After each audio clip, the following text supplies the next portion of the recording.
Today we're going to tell you about one thing every marriage needs to stay strong, why it's so important to make it a priority, and we'll give you a few tips to help make it happen.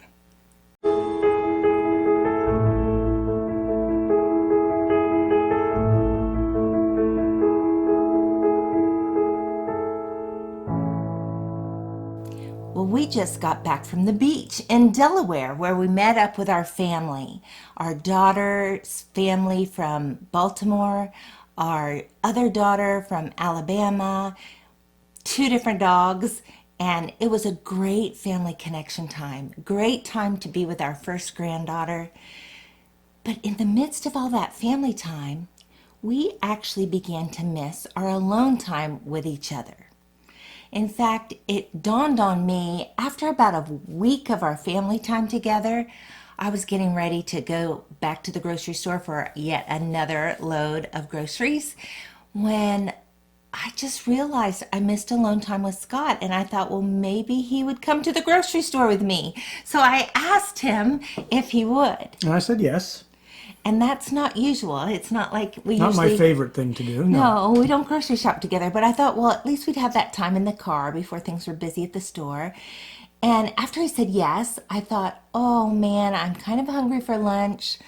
I wish we could stop and have some kind of date on our way. What she didn't know was that I had already been looking for a place for us to have lunch together. A place that would be safe and that we could dine outside and that would just give us some extra time together. So I approached her. I said, hey, why don't we go to lunch before we go to the grocery store? So I didn't even have to hint at it or ask him for a date. He was already thinking about it. We both were needing that. Yeah. Now, sometimes we don't always both feel the need. Maybe I'm more busy and he's more busy and one of us feels the need more than the other, but actually it's important for We both need it. Yeah, both the husband and the wife to have this alone time. Actually, every marriage needs alone time.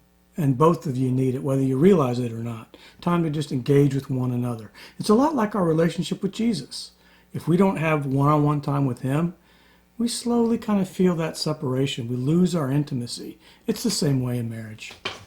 So we have just a few tips on some ways that you can help make this happen. First tip is learn to say no. That's a hard one. That's a hard one. So say no to some things so that you can say yes to the most important things. That's right. We absolutely want to keep this a priority. Yeah. So another idea, the important tip that we have is if you have children, help them to have a schedule and maintain a bedtime. This is good for them. It's also great for you because then they have a time to settle down, wind down, and go to bed, and you have time alone. To connect with each other, which kind of leads us into our third tip. One thing that we did fairly early on in our marriage was, especially at times when we were having tough time scheduling date nights and regular time together. Right, when the kids were young. Was to take 10 minutes. And that 10 minutes could be the first thing after dinner, maybe the first thing after the kids are in bed, but just to take 10 minutes, we'd even set a timer, and just connect with each other, just talk with each other. And it's at different times depending on your circumstances and the age of your kids.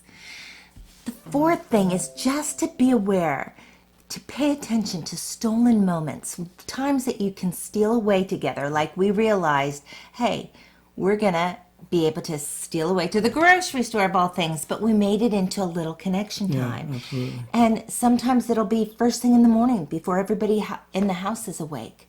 Maybe you need to just start texting each other more. Maybe you can steal away and meet for lunch. It's just finding times to connect. It's looking for those small opportunities and taking advantage of them. There's nothing like it. So your assignment this week is to find some stolen moments. Find 10 minutes, find those things that you can say no to, and make time for one-on-one time this week. That's your assignment. No devices, no screens, no scheduling, no agendas, just time together to talk about how you're doing. Yeah, in that time, it's just time to say, hey, How are we? How are you? Where's your heart? What can I do to make today better? So, this week, find the time.